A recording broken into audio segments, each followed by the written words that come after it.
Amen. So, ngayon po, akin na po tinatawagan ang walang sawang pagmamahal sa JCTR ng Kapas, Concepcion at Lourdes. Walang diliti ba kundi ang ating Pastor Ranmark Marian. Palakpakan po natin.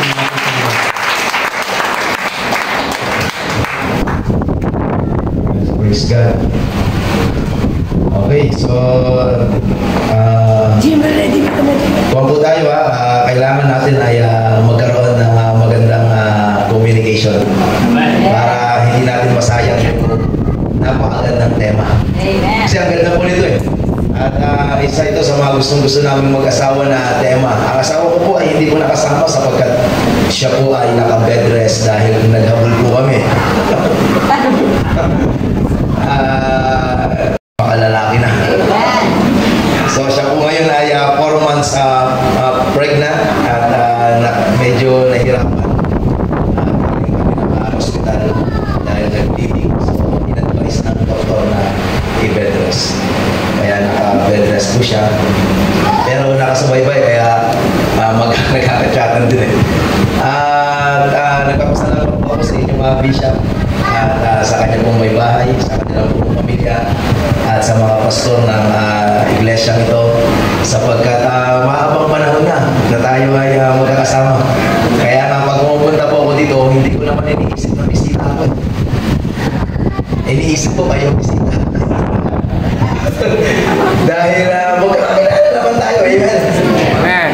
Magkakasama tayo, isa ang ating layunin, isa ang ating espiritu, isa ang gusto nating mangyari. Ano po yun? Papangyahihin ang kalooban ng Diyos. Napakaganda po ng talatang ito. Gusto ko masundan niyo po ako. Magkaroon tayo ng buhay na komunikasyon para alam natin kung nakakasunod ba tayo o hindi. Para maubos yung handa mamaya. Diba? Kasi kung busog-busog pa tayo, tapos kakain tayo, hindi na ma-enjoy yan. Pero kung tayo muna ay nagbabad sa presensya ng Diyos, may enjoy natin ang fellowship mamaya. So sa inyo po lahat, sana po ay pati yung mga nasa labas, mapakinggan po ninyo dahil pwede itong makatulong sa inyo. Sabi po sa aklat ng Isaiah, dito po sa talatang ito, babasahin ko po ng buo sa Tagalog. Sabi niya, ang pinakamaliit na libin ninyo ay dadaming mainam. Ibig sabihin, meron pinagkuha ng konteksto ito eh. Meron siyang tinutumbok, meron siyang tinutukoy. Ano ba yung tinutukoy niya? Na papapangyarihin ng Diyos, gagawin ng Diyos sa tamang panahon. Ano ba yung gusto gawin ng Diyos sa kanyang bayan, sa kanyang iglesia, sa mga mananampalataya kagaya ko, o kaya sa pastor na kagaya ko? Ano ba yung gusto ng Diyos na gawin sa takdang panahon o sa panahon na tinakda niya? Sabi niya, ang paramihin ang kakaunti sa inyo. Sabi niya, ang pinakamaliit na libig sa inyo ay dadaming mainam at ang munting bansa ay magiging makapangyarihan. Magiging makapangyarihan. Ako si Yahweh na kaagad tutupad sa aking mga pangako kapag dumating ang takdang panahon. Ibig sabihin, hindi lang ito isinalaysay ng Diyos. Hindi lang ito sinabi ng Panginoon para makasahin tayo. Ibig sabihin, ito ay pangako ng Diyos, plano ng Diyos, gusto ng Diyos na makita at mangyari sa iglesyang ito. Gusto niya na ang iglesyang ito ay lumago ng mainam, dumami ng mainam, at maging makapangyarihan. Ano ibig sabihin na maging makapangyarihan? Ibig sabihin maging kagamit-gamit, epektibo sa usapin ang paglilingkod sa Diyos. Sapagkat kung tayo po ay hindi gagamitin ng Diyos, ay wala po tayong iniwan sa relihiyon. Nagpalit lang tayo ng simbahan, karatula at pangalan, pero ang ating gawin ng pamumuhay ay kagaya din ng dati. Alam niyo po, sa usapin ng paglilingkod sa Diyos, ang tagumpay ay hindi kaagad nalalasap. Kaya mayroong proper time, appointed time, right time. Hindi kaagad nangyayari. Bakit po? Sa akin pong pagbabasa, sabi niya dito, sa Deuteronomy chapter 7, 21-24, tingnan niyo po, Deuteronomy chapter 7, 21-24, sabi niya, do not be terrified by them. Huwag kayong matakot dahil sa kanila. For the Lord your God, sapagkat ang Panginoon ninyong Diyos ay sumasa inyo, who is among you, is great and awesome God. Ang Diyos na ating pinaglilingkuran ay dakila at makapangyarihang Diyos. Verse 22, the Lord your God will drive out those nations before you, little by little. You will not be, or he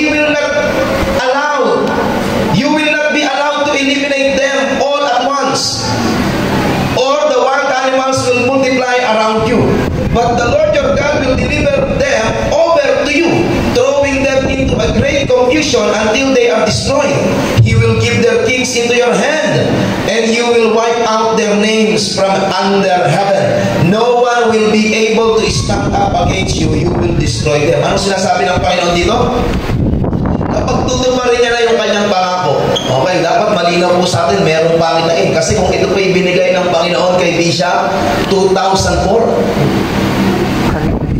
20 years na lumipas na po. Isipin nyo, maaaring nakalimot ang tao, pero hindi pala ang Diyos nakakalimot. Ibig sabihin, mga kapatid, dapat malinaw sa atin, merong patutunguhan ng church natin. Merong patutunguhan ng gawain ko. Merong patutunguhan ang ministry na kinabibilangan mo. Okay, God will give us the vision. God will give us the goal or the destination. Kaya nga lang, bago tayo makarating doon, malinaw sa talata ng chapter 7, verse 21-24, na pagdating natin doon, ay unti-unti nating maaabot. Hindi biglaan. Sabi niya, the Lord will give you victory little by little. Unti-unti. Ang mahirap dito, mga kapatid, yung abutan tayo ng pagkainip. Di ba? Yung nainip ka, kaya hindi ka nakarating. Yung nagsawa ka ng paghihintay, kaya hindi mo naranasan. Kaya yun ang ating pag-uusapan. What must be the attitude in waiting? Ano dapat ang attitude natin sa paghihintay habang hinihintay natin yung right time? Kasi kung naniniwala tayong dagay na binito ng Diyos, kasi ganun po yun eh. Ang Diyos magbibigay sa atin ng pangitain, pero hindi niya bibigay yung detalye paano mangyayari yung pangitain.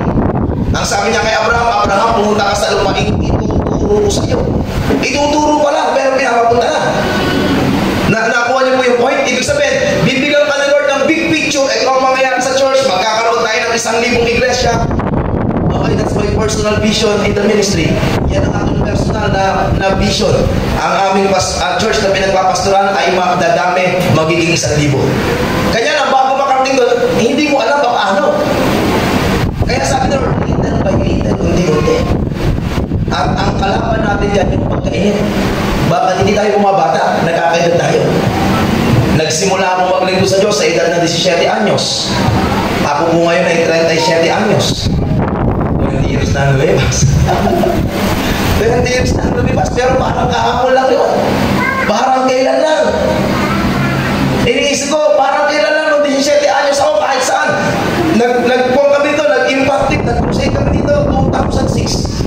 Hindi pa ganito ang itsura ng church. Iba pa. Wala akong masyadong tao dyan. 2006, isipin nyo, nandito na ako. Nag-impactive kami dito, nag-crusade kami dito. Kung saan ako nakakarating ng mga bayan, probinsya, sa gawain ng Panginoon. Eh ngayon, minsan sa isip mo na lang yung nakikita. Hindi mo na kaya yung galaw na sumalaksak. Kahit may sumasabay. Hindi mo na kaya. Ispat ka lang, di ba? Hindi mo na magawa sa isip na lang. Pero, hindi pa huli ang lahat. Ano ang ating dapat matandaan, mga kapatid? Gusto ko maintindihan niyo that the greatest success in life are from small steps. Amen. Ang mga dakilang tagumpay sa buhay ay nagmumula sa maliliit na hakbang. Hindi mo kinakailangan mabilisin, madaliin, o lakihan ang hakbang. Kinakailangan mong enjoy ang bawat baitang. Kung minsan sa sobrang pagmamadali mong yumaman, nakalimutan mo at nakalitaan mo makasama ang iyong mga anak sa graduation. Sa sobrang pagmamadali mo, tinakbo mo at hindi mo naamoy at nakita ang ganda ng mga bulaklak sa daan. Sa kakamadali. At minsan, sa kakamadali, ang masasabi mo na lang kung maibabalik na. Di ba? Yun ang kanta ng mga natin sa tuba, di ba? Yun ang kanta, kung maibabalik na. Di ba? Kasi you cannot turn back the hand of the clock. Once it passes already. Kaya dapat maintindihan natin, great success are from small steps. Unti-unti, pero may mararating. Sabi ng kasabihan, slowly but surely. Hallelujah. Dapat ang team song natin, minsan-minsan, yung unti-unting mararating. Kalangitan natin. Diba? Huwag kang masyadong magmadali. Baka hindi mo ma-enjoy yung paglaki ng iyong mga anak, hindi mo ma-enjoy ang bawat ministry at ma-burn out ka sa dulo. God will not give success too fast. Ang Diyos ay hindi magbibigay ng tagumpay na napakabilis. Bakit? Kasi pwede tayong malalaglag sa tukto ng tagumpay. Pwede tayong masilo sa ningning ng tagumpay. Maaari tayong magkaroon ng accomplishment pero pwede makasira tayo ng relationship. Alam niyo ba yun? Sa maraming pagkakataon, sa pagkakabal natin ng accomplishment, we want more accomplishment in life. Accomplishment to the point of exchanging our relationship in expense of our relationship. Nasira ang relasyon mo sa magulang, nasira ang relasyon mo sa asawa, nasira ang relasyon mo sa mga anak o sa kapatid dahil sa pagnanais na magkaroon ng accomplishment. God will not give us success too fast. Hindi magbibigay ang Diyos ng tagumpay na napakabilis. Kasi baka wala kang natutunan. Lumaki ang ulo mo at tamaan ka pa ng tirador. Alam mo ba yung kapag ka nasa tuktok ka, mas vulnerable ka sa atake ng kaaway? Akala nila ang dali ng buhay ng pastor. Akala nila, ay pastor na sila, okay na ako. Mas nahirap na, naging pastor. Tinawag nila akong brother. Dahil kapag tinawag kang pastor, ipilitan kang bumayat. Oo. Ano? Nakaka-pressure kaya kung nasa taas ka. Paglaki ng gawain, paglaki ng responsibilidad. Pagdami ng miyembro, pagdami ng problema. Bawat yan sa inyo, problema ng pastor. Pero yung problema ng pastor, hindi yung problema. Di ba? Magkaiba eh. Ikaw natutulog ka, tumutulog ang laway mo, naghihilig ka, yung pastor mo nakalungkot, umiiyak sa laki ng problema. Habang nilalamig ka sa church na naka-aircon, ang pastor mo pinagpapawisan sa taas ng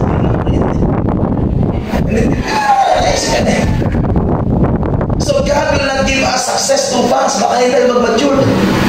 Gusto ng Panginoon, nagmamature muna tayo bago tayo binibigyan ng promotion. Bago tayo tinataas. Kaya sabi niya, little by little. Kaya meron namin proper time. Now, what is the greatest achievement in life? What is the greatest achievement, the greatest success, the greatest blessing, the greatest accomplishment? Dapat nating maintindihan that the greatest achievement in life is to know God and be known by Him. Yan ang pinakadakila, pinakamahalagang achievement na pwede mong ma-achieve sa buhay. Yung makilala mo ang Diyos at makilala ka niya. Pwede ba, pastor, na hindi ako kilala ng Diyos kahit ako ay nasa church? Pwede. Alam niyo po, sa Bible, napakaraming istorya ng mga tao na sila ay nasa loob ng templo pero hindi sila kilala ng Diyos. At hindi rin nila kilala ang Diyos. Halimbawa, si Samuel sa 1 Samuel chapter 3. Mababasa natin ang kwento ni Samuel, 1 Samuel chapter 3, verse 1 to 10. Si Samuel natutulog saan? Sa church, sa templo. At gabi-gabi tinatawag siya ng Diyos pero hindi niya naintindihan. Bakit? Hindi niya pa kasi kilala ang Diyos. Ang sabi ng verse 7, hindi niya pa kilala ang Diyos. Kaya kapag narinig niya ang dinig ng Diyos, ang sabi, Samuel, pupunta siya doon sa kanyang pastor na si Eli. Sasabi niya, pastor, andito po ako. Sasabihin naman ng pastor niya, hindi kita tinatawag, matulog ka. Kinabalik ka sa higaan mo. Sa ikatlong beses, lumapit si Samuel, sabi niya, pastor, nandito po ako. Sabi ni Eli sa kanya, hindi kita tinatawag. Pero napagtanto ni Eli, naku, mukhang tinatawag siya ng Diyos. O ganito, Samuel, kapag narinig mo ulit yung tinig, sabihin mo, Panginoon namin po, ang iyong lingkod ay nakikinig. Bakit? Sapagkat nung panahon na yon, hindi pa kilala ni Samuel ang Diyos. Pwede palang tumagal ka sa church, pero hindi mo kilala ang Diyos. Pwede pala yun eh. Kaya nga sabi kayo ni Bishop Mario, pwede pala yung Bible mo, hindi mo binabasa. Pero yung post sa Facebook, binabasa mo. Lalo na yung kay Duterte at saka kay BBM. Alam mo yan. Sinusubaybayan mo. Pero yung talata ng Biblia, hindi mo alam. Yun ang nakakalungkot. You see the greatest achievement in life? Ano yun? Yung marami kang followers sa Facebook, yung kilala ka, sikat ka, marami ka na-accomplish, marami ka na-ipundar. No. Lahat na yan, iiwanan mo. Wala kang magdadala sa kabila. The greatest achievement is to know God. Paano mo kakilala ang Diyos? You see the word know, yung salitang makilala mo ang Diyos, ang sabi ng John 17:3, this is eternal life. Ito ang buhay na walang hanggan. Ano yun? This is eternal life that they may know you as one true living God. And I as your servant. Ito pala ang tunay na buhay na walang hanggan. Ano yun? Ang makilala natin ang nag-iisang Diyos na buhay. Yung pala ang buhay na walang hanggan, makilala. Now, yung salitang makilala, to know God,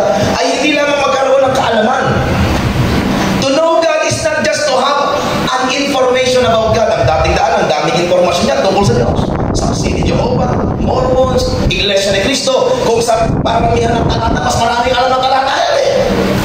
Pero hindi nangangahulog ang kilala nila ang Diyos. Nakita mo naman, nagmumura pa rin hanggang ngayon. Nakikipag-away pa rin hanggang ngayon. Di ba? Nag-iikot pa rin hanggang ngayon. So to know God is not just to have a cognitive knowledge about God. To know God is to have an experience with Him. Kaya nga sa Genesis chapter 4, sabi doon, nakilala ni Adan ang kanyang asawa, at ang kanyang asawa ay nagbuntis. Isipin mo, nakilala na, nagbuntis na. Ibig sabihin may idea sa likod. Hindi lang magkaroon ka ng informasyon, ito ang pangalan ng Diyos, Jesus Christ. At ito ang kanyang ginawa sa muling na buhay. So what is the point? Ano ang point ng pagkakaalam mo na yan kung hindi mo naman naranasan? Alam mo na ang Diyos ay nagpapagaling pero hindi mo naranasan ang kanyang pagpapagaling. Alam mo na ang Diyos ay nagbabago ng buhay pero hindi mo naranasan ang kanyang ginagawang pagbabago ng buhay. Alam mo ang Diyos ay nangungusap pero hindi mo siya napapakinggan. Alam mo ang Diyos ay nagliligtas pero ikaw mismo sa sarili mo hindi mo alam kung ikaw ay ligtas. Ang alam mo lang basta may bigas, ligtas. At kapag walang bigas, siguradong tigas. Yun ang problema. So to know God is to have an experience with Him. Yung nararanasan natin siya, bakit buhay siya eh? Ano bang bagay na may buhay, nararanasan, nararamdaman. Kaya kapag meron kayong kapatiran na hindi mo nararamdaman, baka hindi buhay. Amen? Andiyan po ba kayo? Sabihin mo sa kanya, dahil ka ba ng multo, buti pa yung multo, nagpaparanda. Hindi ka anniversary na, hindi mo nagpaparanda. Amen? You see, now to know God is to have an experience, and to have an experience is to have an encounter. Para magkaroon tayo ng experience sa Diyos, kailangan ma-encounter natin siya, makaliig natin siya. Kasi doon lang matidevelop yung ating pagtitiwala sa Kanya, yung ating paghihintay na mayroong pagtitiis at pagtitiwala. Dahil alam mo mayroong proper time, dahil alam mo may right time, matututunan mo ang magtiis, matututunan mo ang maghintay, matututunan mo ang magtiwala. At doon tayo nasusubok the attitude in waiting. Dahil hindi makapaghintay, nag-asawa ka agad. Dahil hindi makapaghintay, nagtahanan ka agad sila. Dahil hindi makapaghintay, sinira ang gawain ng Diyos. You realize the power of waiting. Yung kahalagahan ng paghihintay. Pero ang makapaghihintay lang ay nakakilala sa Diyos. Ang tagal no, 20 years, di ba? Ang tagal, nagpasakop, sumunod, naghintay. But when the time is right, God will make it happen. Amen. Kahit ayaw mo pag-years ng Diyos mangyayari. Amen.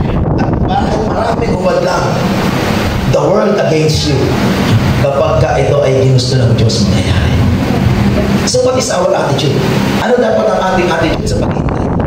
Mga kapatid. Number 1, acknowledge ka.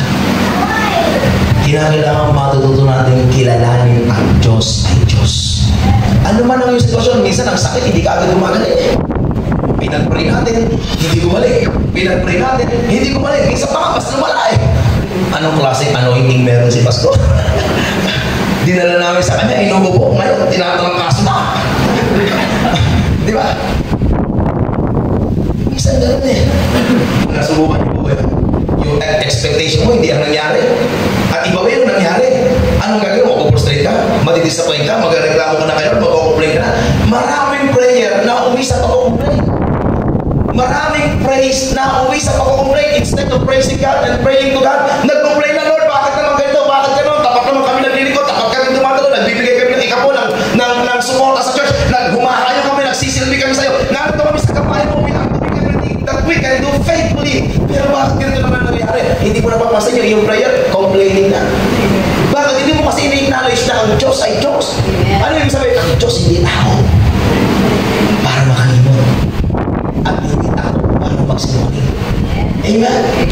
Eh, takit po ako, minsan magsisinungaling ako, kaya kong, pwede akong madaya. Bakit? Kasi yung pastor ninyo, hindi Diyos. So, huwag yung tingnan yung pastor ninyo na Diyos. Nakapagka siya ay nagkamali para hindi. Magkakamali kami mga kapatid. Sabihin man namin kung ulan bukas, araw wala bukas. Di ba? Pwede tayo magkamali. Yung mga tiga sa koro lang hindi nagkakamali. Pag sinabi lang hindi ulan bukas. Kabisado na ang gano'n ng dagat.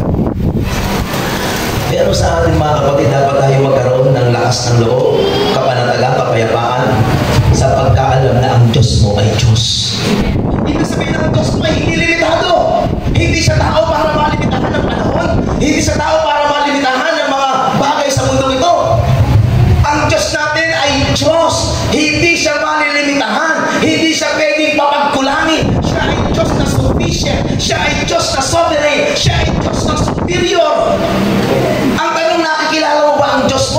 siya.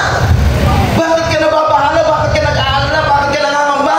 Sa kung ano ang pwedeng mangyari sa inaharap o sa kung ano ang pwedeng dumating o na mangyari sa loob ng church?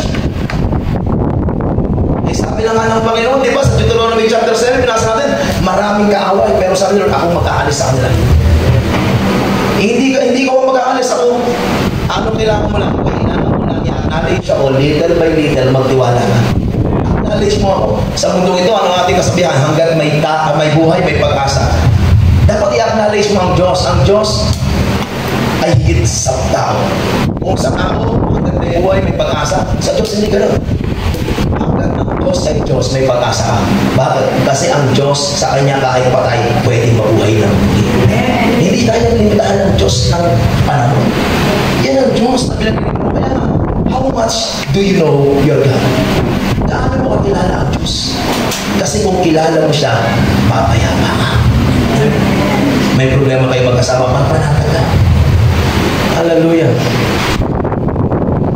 Wala akong ministry na walang problema. Walang gawain na walang pangangailangan. Hindi mo laging mararamdaman ito, kagaya ng iyong pakaramdam kapag naglilihi ka. Di ba? You don't rely on your feelings. Yung feelings mo, mandaraya yan. Hindi mo laging gugustuhin magpuri, pero laging mong gugustuhin kumain. Di ba? Hindi mo laging gugustuhin magpuri, pero laging mong gugustuhin manood. You can spend 3 hours watching Netflix, pero magpuri sa Diyos, napapagod ka agad. Di ba? Sabi, ang ganda kaya nung pagpupuri natin kayo, todo kayo. Di ba? Ibang klase ka na eh. Talagang sinasagat nila eh. Kung gano'n lagi ang pagpupuri, maniwala kayo. Mararanasan niyo ang pag-aari ng Diyos sa loob natin. So instead of complaining, you start praising God. Magpuri ka sa Diyos. Hindi ka pa gumagaling, magpuri ka na sa Diyos. Hindi pa dumarating yung kasagutan, magpuri ka na sa Diyos. So the attitude in waiting, number 1, you acknowledge God. Number 2, you praise God. And number 3, you give thanks to God. Matuto ka magpasalamat sa Diyos sa kabila ng lahat.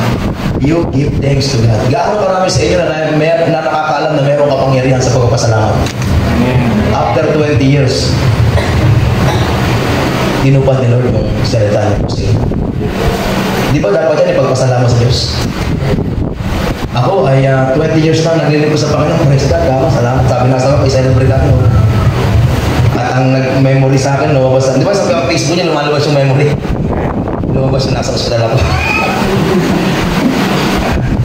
Marami na tayong naranasan sa ministry. Ngayon pa ba tayo susuko? Ngayon pa ba tayo bibigay? May mga hindi tayo kayang ipaliwanag. Meron tayong mga kayang hindi kayang punawain bakit pinapahintulutan ng Diyos. Pero kapag yan ay pinahintulutan ng Diyos, lagi yan para sa ikabubuti mo. Kinakailangan mo lang matutunan. Number 1, i-acknowledge ang Diyos. Number 2, purihin ng Diyos. Number 3, pasalamatan ng Diyos. That's the attitude in waiting. Now, what is this giving thanks? Sa John chapter 6, si Jesus Christ magpapakain ng napakaraming tao. Nabasa niyo po yun? 5,000 lalaki pa lang ang bilang. Ayon sa mga scholars, aabot ng 20 to 30,000 ang tao. Kasi pagkaraniwan sa pagka nagtitipon, mas marami ba eh? Diba nyo, di ba? Mas marami ba eh? So isipin nyo, babae, lalaki, matanda, bata, pinagsama-sama, 30,000 tao. Ang sabi ni Jesus Christ sa kanyang mga disciples, saan tayo kukuha ng ipapakain sa kanila? Lumapit si Felipe yung kumuha ng offering eh. Sabi ni Felipe, Lord, mababasa niyo sa John chapter 6. Meron po tayo ditong 200 denaryo. Isipin niyo, Lord, 30,000 yung dumalo yung offering, 200 lang. 30,000 yung dumalo. Pero yung offering, 200 lang. Sabi ni Lord, ang gagawin natin? Dumating si Andres. Nabasa niyo ba yun? Lumapit si Andres, may daladalang bata. Yung bata may baong 2. Tama? Sabi ni Andres, Lord, narito po yung bata, oh. Meron siyang baong 2 isda, 5 tinapay. Pero ano po kaya ang magagawa nito? Bakit kaya may baon yung bata? Kasi yung bata dadalo sa gawain, maghapon. Sabi ng nanay niya, na dadalo ka to sa gawain ni Jesus Christ, a-attend ka ng krusada, magbaon ka ng tanghalian mo ha. Ito yung tanghalian mo, 2 isda, 5 tinapay. Huwag kang mamimigay ha. Sabi ng nanay niya, huwag kang mamimigay. Pero dahil yung bata ay nakadalo, nakapakinig ng mabuting balita, natutunang magbigay. Ngayon, 2 isda, 5 tinapay, 30,000 ang makakainin. Ano kaya ito? Wala. This is nothing in compared to 10,000. Pero ano, nagreklamo ba si Jesus? Hindi naman, di ba? Anong ginawa ni Jesus Christ? John chapter 6 verse 11, you can read that in your Bible. Kinuha ni Jesus Christ yung 2 isda, 5 tinapay at pagkatapos ay nagpasalamat. Tama? At pagkatapos magpasalamat, tinawag niya yung mga alagad. Huli kayo. Ito yung 2 isda, 5 tinapay. Ipamigay niyo. Pero bago ibinigay sa 12, pinagputol-putol muna. Minsan, kailangan putulin para lumago. Ano ba kayo? Minsan, kailangan putulin para lumaki. Amen? Ang ganun ng church eh. Diba? Ang sabi ni Kristo, ito ang aking katawan na pinagputol-putol para sa inyo.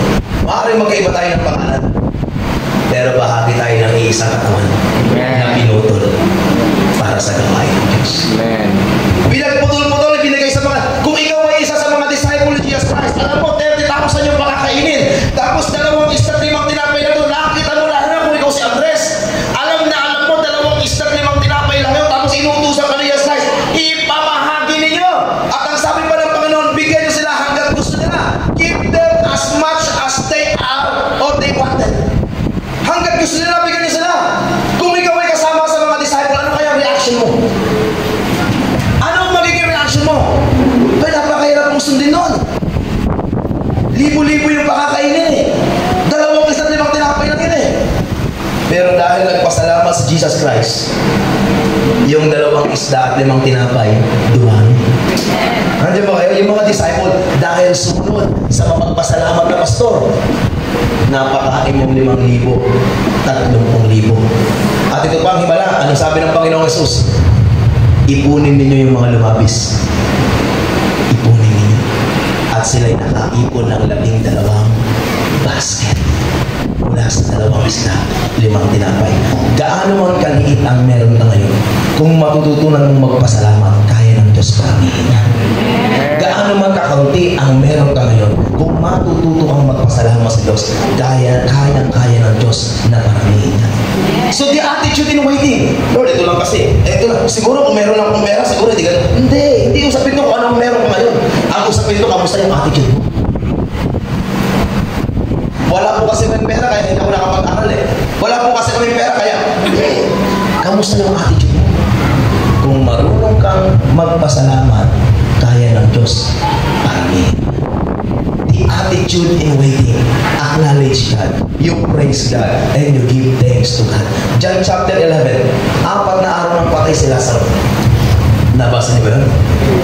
Sabi ng mga kapatid ni Lazaro, si Maria at si Martha, Panginoon, kung narito lamang kayo, hindi sana siya namatay. Sipin niya, when the time is right, the Lord will make it happen. Sabi nila, Lord, bakit ngayon ka lang dumating? Sumulat kami sa iyo noon. Pero hindi ka dumating nung buhay pa siya. Bakit kung kailan patay na si Lazaro tsaka kapunta? Nakalimutan na, when the time is right, the Lord will make it happen. Kaya sabi ni Lord, di ba sinabi ko naman sa inyo, kung sasampalataya kayo, makikita niyo ang kalwalatian ng Diyos. Dalhin niyo ako sa Kanya. Dinala siya doon sa libingan.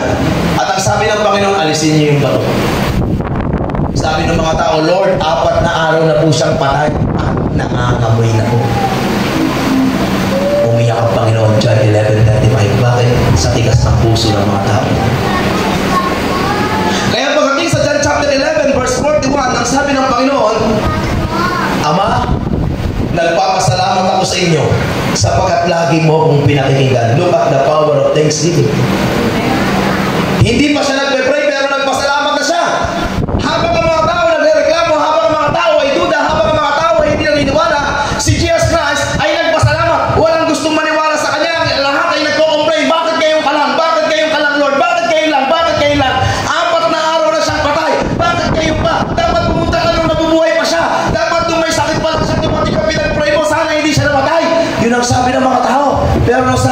So, Ama, salamat. Dahil lagi mo akong pinakikinggan. At pagkatapos sabihin ni Jesus Christ na, Ama, salamat! Isinigaw niya ang tatlong makapangyarihang salita. Anong sabi niya? Lazaro, lumabas ka. 3 powerful words. Lazaro, lumabas ka. You see, that's the attitude in waiting. Nakailan ng panahon, wala sa atin eh. Kung matututunan lang natin pasalamatan ng Diyos, kaya ng Diyos palabasin ka sa sakit at karamdaman na nagpapahirap sa'yo. Kung matututunan mo lang pasalamatan ng Diyos, kaya ng Diyos palabasin ka sa sitwasyon at kalagayan ninyong mag-asawa, o sa sitwasyon at kalagayan ng iyong mga anak, o sa sitwasyon at kalagayan na iyong kinakaharap sa iyong negosyo, sa iyong kabuhayan, sa iyong sitwasyon, sa mga oras ito. God can make it happen. So instead of complaining, you acknowledge God, you praise God, and you give thanks to God. Amen? That's the power of thanksgiving. Sa ikasyam na taon ng katapatan ng Diyos sa iyong iglesia, ano ang gusto mong gawin ng Diyos? What do you want God to do in your church? When the time is right, God will make it happen. Hindi natin kinakailangan diktahan ng Diyos. Alam niya ang gagawin niya. Kinakailangan mo lang pagtiwalaan ng Diyos. Pagtiwalaan siya. Amen? Ano ang sitwasyon na hindi kayang solusyonan ng Diyos? 2 isda't 5 tinapay, pinarami niya sa pamamagitan ng pagpapasalamat. Ang patay na si Lazaro ay binuhay dahil sa pagpapasalamat.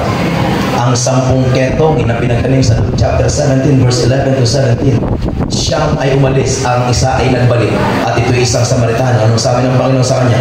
Pinagaling ka ng iyong pananampalataya. Now, the word pinagaling ay hindi lang basta pinagaling, kundi iniligtas. Ang original na salita ay ibinalik ka, isinauli ka, kinumpleto ka. Yung siyang gumaling pero hindi na kumpleto ang buhay. Pero yung isa na bumalik, nagpatira pa, lumuhod at nagpasalamat, ang sabi ng Panginoon, kinumpleto ka ng iyong pananampalataya. Now, for you to experience the double portion of God's blessing, the double portion of God's miracle, sa ikasyam na taon ng inyong iglesia, ano ang ibabalik mo sa Diyos upang ipagpasalamat sa Kanya? When the time is right, God will make it happen. Amen? Ako po ay nagpapasalamat sapagkat sa araw na ito narito ako sa inyo. When the time is right, God will make it happen. Amen? When the time is right, God will make it happen. Andiyan po ba kayo? Meron akong dahilan ngayong umaga para magpasalamat sa Diyos. Dahil nakasama ko kayo ulit, mga tiga-kapas. Amen? Ewan ko lang kung masaya kayo.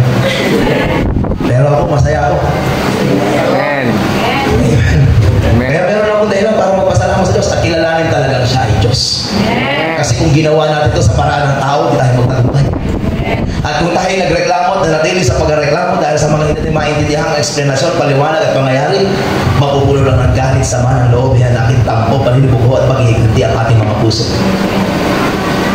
Pero kung pipiliin natin pasalamatan ng Diyos sa kabila ng lahat, God will make it happen. God will make it happen. At ngayong sa ikasyam na taon ng iglesia ito, let us pray for something that the Lord will make it happen by giving thanks to Him. Amen? Hindi mo alam kung anong problema ng iyong patalim. Hindi mo alam kung anong sitwasyon niya ng pastor. Pero gusto ko kayong i-challenge na sa umagang ito, ipatong ang kamay mo sa iyong katabi upang ipagpasalamat sa Diyos. And when the time is right, God will make it happen. Amen. Shall we stand? Tayong lahat ay tumayo. Hallelujah. Habang lumalapit yung mga manunugtog at umahaway.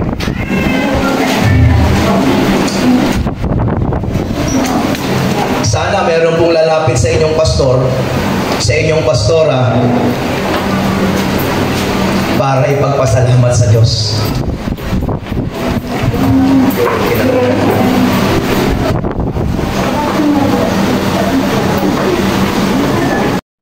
Mabilisan lang mga kapatid.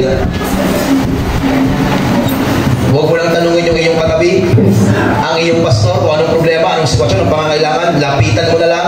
Sino man ang inuudyokan, ipatong mo ang iyong kamay sa kanyang balikat at pasimulan mong pasalamatan ng Diyos sa kanyang buhay.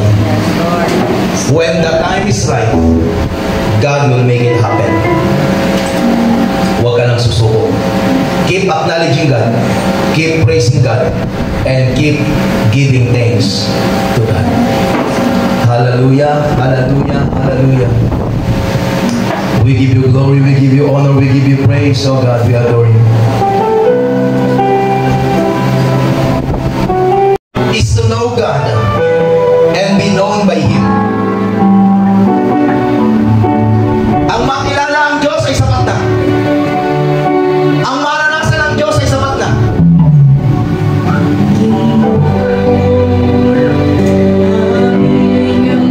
Sa ikasyam na taon ng inyong iglesia, when the time is right, God will make it happen. You don't need to rush everything. Hindi mo kinakailangan madaliin ang maraming bagay. Hindi mo kinakailangan apurahin. Huwag ka rin pumayag na ikaw may alipin ng pagkabagot o pagkainip. Kinakailangan mo lang ay magtiwala. Ang Diyos mo ay hindi tao upang makalimot. Siya ay hindi tao upang magsinungaling. Siya ay hindi tao para magkumali sa kanyang mga salita at pangako. You just keep praising Him, keep acknowledging Him, and keep giving thanks unto Him. Kaya niyang gumawa ng himala. Kaya niyang magpagaling. Kaya niyang magpalaya. Kaya niyang gumamot ng karamdaman. Kaya niyang gumamot sa'yo.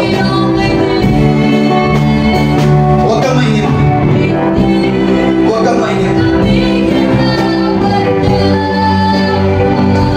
When the time is right, God will make it happen. Hallelujah. Bago tayo lumapit ng personal sa Diyos, magpapatayos tayo sa ating katabi. Ang dami ng kaisipan sa atin ay nagpapabigat, gumugulo, sumisira ng relasyon. Ayusin natin. Huwag tayong pumayag na tayong matuloy na alipinin ito. Ipag-pray natin ang isa't isa, ipagpasalamat sa Diyos. Ipagpasalamat mo ang iyong pastor, ipagpasalamat mo ang iyong pastora, ipagpasalamat mo ang iyong kapatid, ipagpasalamat mo ang iyong manggagawa, ipagpasalamat mo sa Diyos. Ang iglesia na iyong kinabibilangan. Ipagpasalamat mo ang iyong mga magulang. Ipagpasalamat mo ang iyong mga anak. Ipagpasalamat mo ang iyong mga kapatid. Ipagpasalamat mo.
Hallelujah.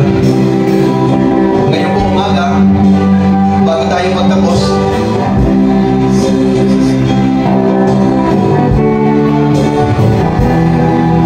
nais ko pong bigyan ng pagkakataon ng bawat isa sa inyo, lalo na mga tiga-campus.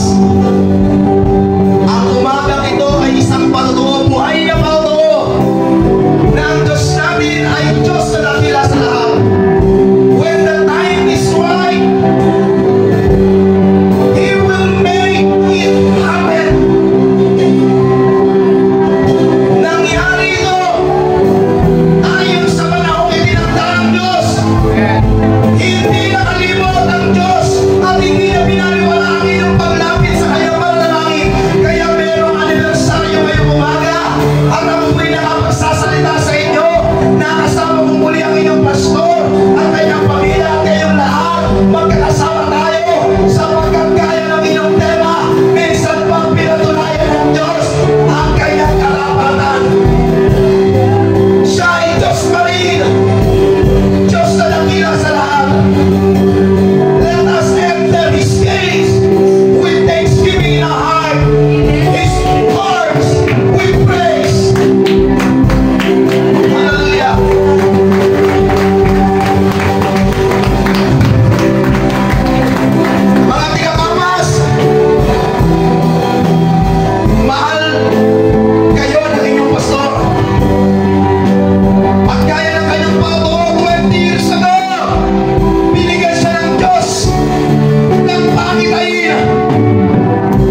nagbago man ang ating mga denominasyon, hindi nagbago ang relasyon na meron tayo.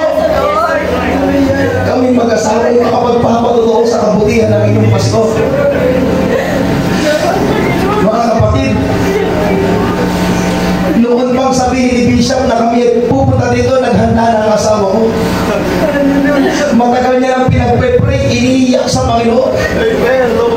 Si Pastor Vlad makapagpapatotoo kung gaano ang gusto ng asawa ko. Ay, nagpapasalamat kami sa Diyos. Yung mga associate pastor, bago pa kayo naging mga pastor, magkakasama na tayo. Amen. At ngayong araw na ito, gumawa ang Diyos ng kasaysayan. Hindi siya pumayag na manatili tayong makakalayo. Yes, Lord Jesus. Muli na tayong pinagsama-sama.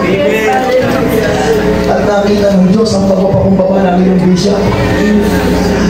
At dahil dito meron siyang salita na binitawan sa kanyang salita na ang kanyang biyaya ay sasaghana. Ang kakaunti ay dadawi at magiging makapangyarihan. Ulit tayo. Nais mo kayong ipag-pray bilang pagpapasalamat sa inyo. Maalala nyo noon kapag magpapasko o kaya magbabagong taon, nandito kami magkakasama tayo. Maliliit pa ang ating mga ministry, magkakasama na tayo. Ngayong pinalago tayo ng Panginoon, hindi na magiging dahilan para magkalalimutan. Amen. Magkakasama pa rin.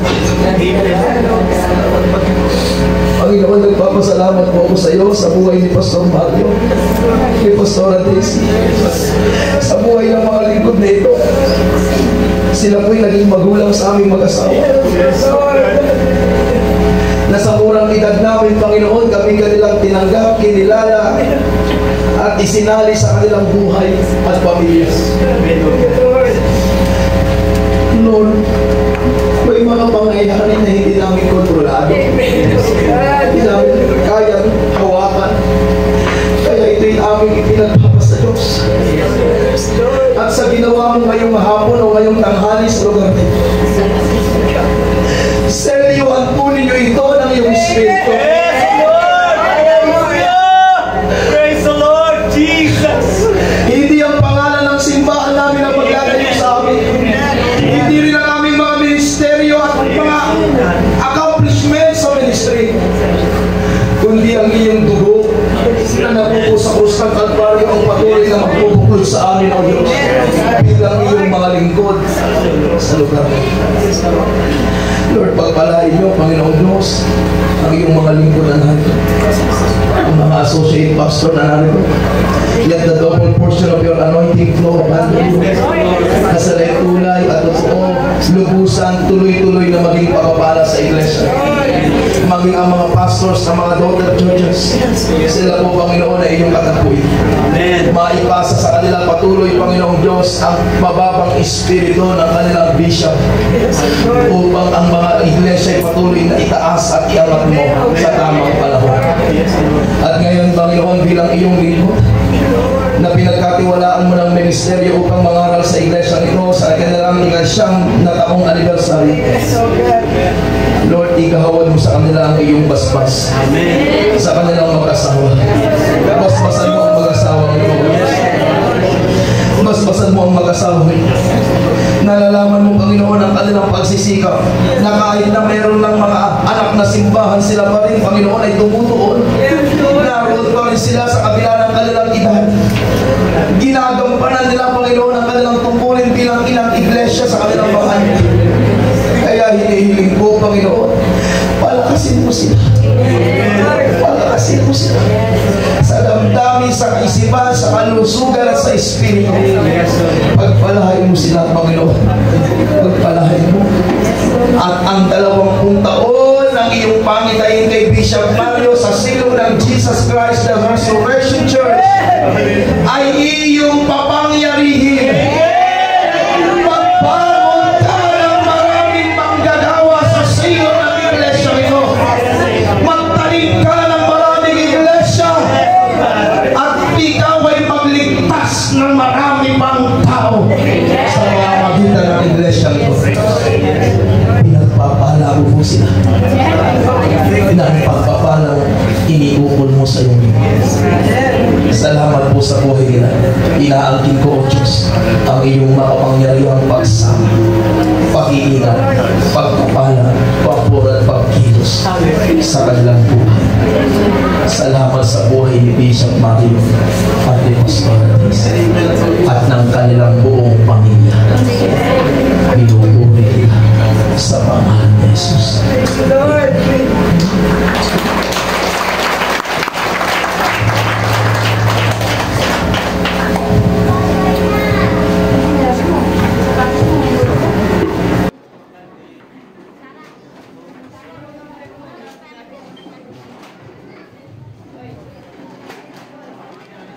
Pagkain. Wala pong tatayo na.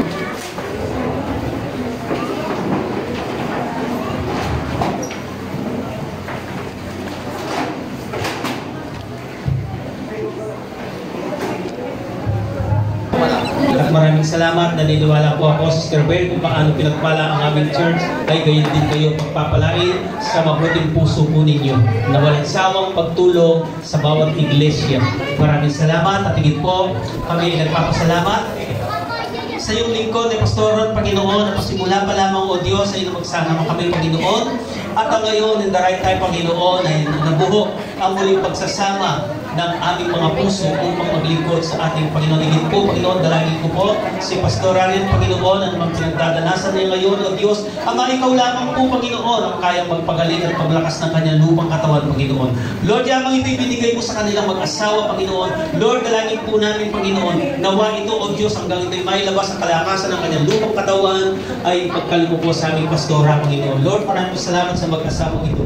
Batid po namin at dama ng aming mga pusong kabutihan nila, O Diyos, sa iglesia nito.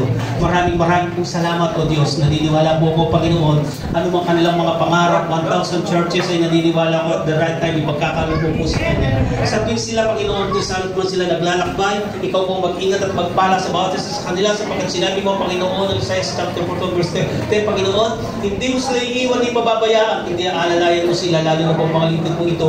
Pag nakikita nila yung alon na malaki sa dagat, hindi po namin alam kung paano kami manalangin at sila iligtas mo, Panginoon. Kaya dakilang Diyos, maraming po salamat, naniniwala po ako, marix naman nila, Panginoon, ang 1,000 churches. Nandito po kami kasama sa panalangin.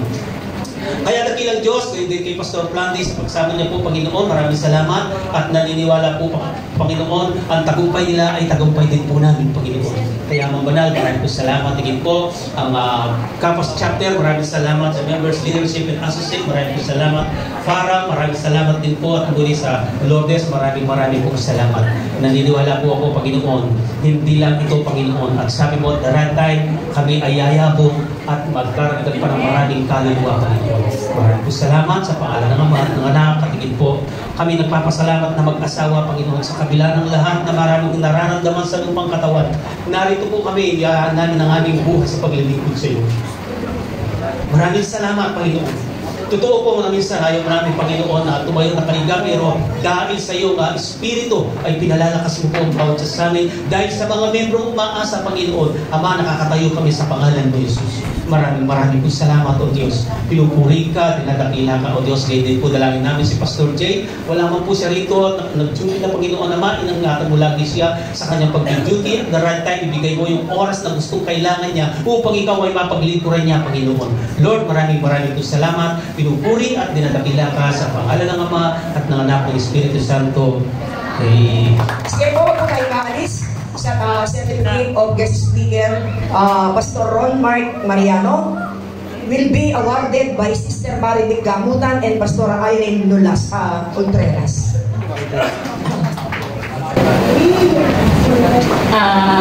Unang-una po sa lahat, nagpapasalamat po kami, tayo pong lahat sa Panginoon, at patuloy po kami nagpapasalamat sa iyo, Pastor.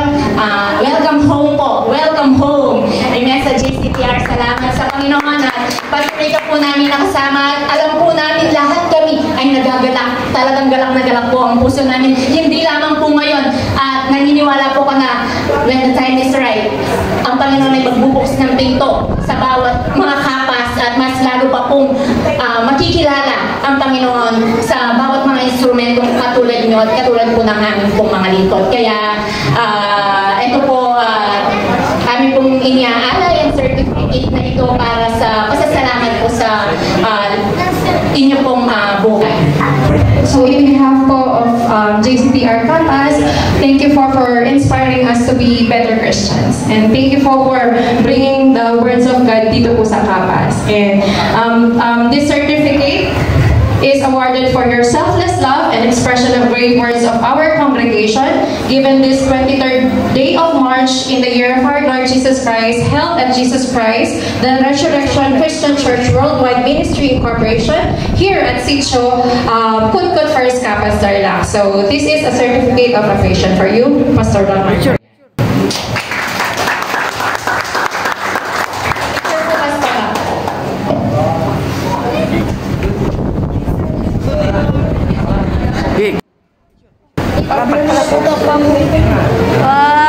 Balik ko. Wait lang na pa. 1, 2, 3. Pastora tinggi, magkari na. Pastora tinggi. Ikaw. Pastora Shashi. Oh, 1, 2, ready. Again. 1, 2. Pastora Cindy. Sebesar Marilyn. Marami pa ito.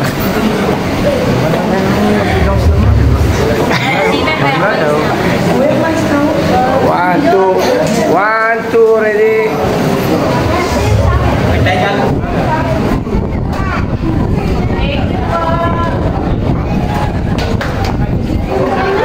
Oh, permit. Okay.